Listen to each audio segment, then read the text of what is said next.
வணக்கம் மாணவர்களே. 10ஆம் வகுப்பு கணிதம் இயல் 1 உறவுகளும் சார்புகளும். எடுத்துக்காட்டு 1.5 பாருங்க. படத்தில் காட்டப்பட்டுள்ள அம்புக்குறி படமானது P மற்றும் Q கணங்களுக்கான உறவை குறிக்கின்றது.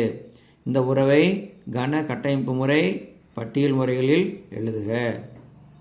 ஆரின் மதிப்பகம் மற்றும் வீச்சகத்தை காண்க அப்படின்னு கொடுத்துருக்காங்க. என்ன கொடுத்துருக்காங்க பாருங்கள், படம் கொடுத்துருக்கு. இந்த படத்தில் உள்ள உறவை கன கட்டமைப்பு முறையில் எழுதணும், பட்டியல் முறையில் எழுதணும். அம்புக்குறி படம் ஒரு உறவை குறிக்கிறது. இந்த உறவை கன கட்டமைப்பு முறையில் எழுதணும், பட்டியல் முறையில் எழுதணும். மேலும் இந்த உறவுக்கான மதிப்பகத்தையும் வீச்சகத்தையும் நம்ம கண்டுபிடிச்சி எழுதணும். பார்க்கலாமா? பாருங்கள். முதல்ல என்ன செய்யணும், ஆர் என்ற உறவின் கன கட்டமைப்பு முறையை நம்ம முதல்ல எழுதிக்கணும். கன கட்டமைப்பு முறை எழுதுறதுக்கு முன்னால் இங்கே பாருங்கள், இந்த அம்புக்குறி படத்தை பாருங்கள். எக்ஸின் மதிப்பு என்ன இருக்குது? 5. ஒய்யின் மதிப்பு 3. எக்ஸின் மதிப்பு 6. ஒய்யின் மதிப்பு 4. இப்போ பாருங்கள், முதல் கணத்திலிருந்து இரண்டாவது கணத்தில் உள்ள உறுப்புகளோடு நம்ம தொடர்புபடுத்துவோம். இங்கே 5. 5லேருந்து 2 கழிச்சா 3 கிடைக்குதா? 6லேருந்து 2 கழிச்சா 4. 7லேருந்து 2 கழிச்சா 5 கிடைக்குது. அப்போ தொடர்பு படுத்தப்பட்ட உறுப்புகள் முதல் கணத்திலிருந்து இரண்டாவது கணத்திற்கு தொடர்பு படுத்துகிறோம். தொடர்பு படுத்தும் பொழுது தொடர்பு படுத்தப்பட்ட உறுப்புகள் எப்படி இருக்குது? 2 கழிச்சுக்கிறோம். 5லேருந்து 2 கழிச்சா 3, 6லேருந்து 2 கழிச்சா 4, 7லேருந்து 2 கழிச்சா 5. அதுபோல் இருக்குது. இப்போ கன கட்டமைப்பு முறையை எழுதிடலாமா? எழுதலாம் பாருங்கள்.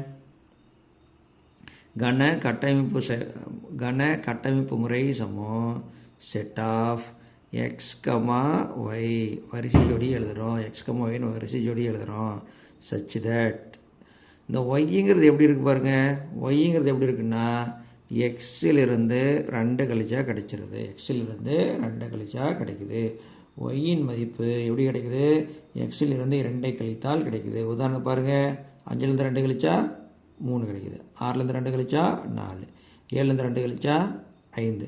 இந்த 5, 6, 7ங்கிறது நல்லது எக்ஸின் மதிப்பு. அப்போ எக்ஸிலிருந்து 2 கழித்தால் என்ன கிடைக்குது? ஒய் கிடைக்குது. அதே சமயத்தில் கம்மா எக்ஸ் பிலாங்ஸ் டு எதில் இருக்குது? எக்ஸுங்கிற உறுப்புகள் எதில் இருக்குது? பி என்ற கணத்தில் இருக்குது. அதே போல் ஒய் என்ற மதிப்புகள் எல்லாமே ஒய்யின் மதிப்புகள் எல்லாமே எங்கே இருக்குது? பிலாங்ஸ் டு Q என்ற கணத்தில் இருக்குது அப்படின்னு அர்த்தம். எக்ஸின் மதிப்புகள் எல்லாமே P என்ற கணத்தில் இருக்குது. ஒய்யின் மதிப்புகள் எல்லாமே எங்கே இருக்குது? Q என்ற கணத்தில் இருக்குது. இதுதான் பட்டியல் முறை இல்லை, கன கட்டமைப்பு முறை. சரியா? இப்போ கன கட்டமைப்பு முறை பாருங்கள். X comma Y such that Y சமம் X minus 2 comma X belongs to P, Y belongs to Q. ரெண்டாவது 1 எழுதிட்டோமா? கன கட்டமைப்பு முறை எழுதிட்டோமா? ரெண்டாவது என்ன எழுதணும்? பட்டியல் முறை.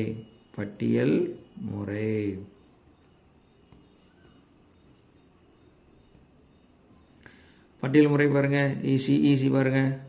சரி, இதில் என்னென்னா வரிசை ஜோடிகள் எடுத்து எழுதணும்.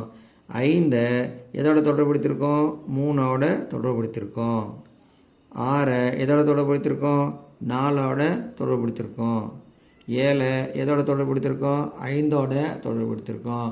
8ன்னு இருக்குது பார்த்தீங்களா? 8 எதோடையும் தொடர்புபடுத்தலை. அப்போ அதை எடுத்து எழுதக்கூடாது.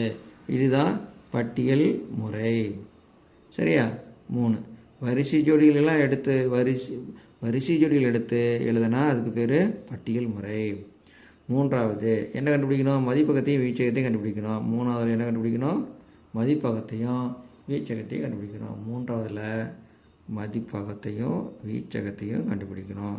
மதிப்பகம் அப்படின்னா தொடர்புபடுத்தப்பட்ட எக்ஸின் மதிப்புகள் எல்லாமே மதிப்பகத்தில் வரும். பாருங்கள் என்னென்ன இருக்குது? இந்த எக்ஸின் மதிப்புகள் எது தொடர்புபடுத்திருக்கோம்? 5, 6, 7 எல்லாம் தொடர்புபடுத்திருக்கோமா? இப்போ அது எல்லாமே மதிப்பகத்தில் வந்துடும். 5, 6, 7 இது மதிப்பகத்தில் வந்துடும். அடுத்து வீச்சகம் எங்கே இருக்குன்னா இரண்டாவது கணத்தில் இருக்கும். அதாவது தொடர்புபடுத்தப்பட்ட ஒய்யின் மதிப்புகள் வீச்சகம் எங்கே இருக்கும்? இரண்டாவது கணத்தில் இருக்கும். அதில் எல்லாமே இரண்டாவது கணத்தில் உள்ள உறுப்புகள் எல்லாமே எடுத்து எழுதணுமானா கிடையாது. தொடர்புபடுத்தப்பட்ட மதிப்புகளை மட்டும்தான் எடுத்து எழுதணும். பாருங்கள் 5 3ஓட தொடர்புபடுத்திருக்கோம், 6 4 தொடர்புபடுத்திருக்கோம், 7 5ஓட தொடர்புபடுத்திருக்கோம். அப்போ 3 4 5 எல்லாமே தொடர்புபடுத்தப்பட்டிருக்கு. அப்போ அதை எடுத்து எழுதுங்க. 3ஐயும் தொடர்புபடுத்தியிருக்கோம், 4ஐயும் தொடர்புபடுத்தியிருக்கோம், 5ஐயும் தொடர்புபடுத்தியிருக்கோம். இதுதான் வீச்சகம்.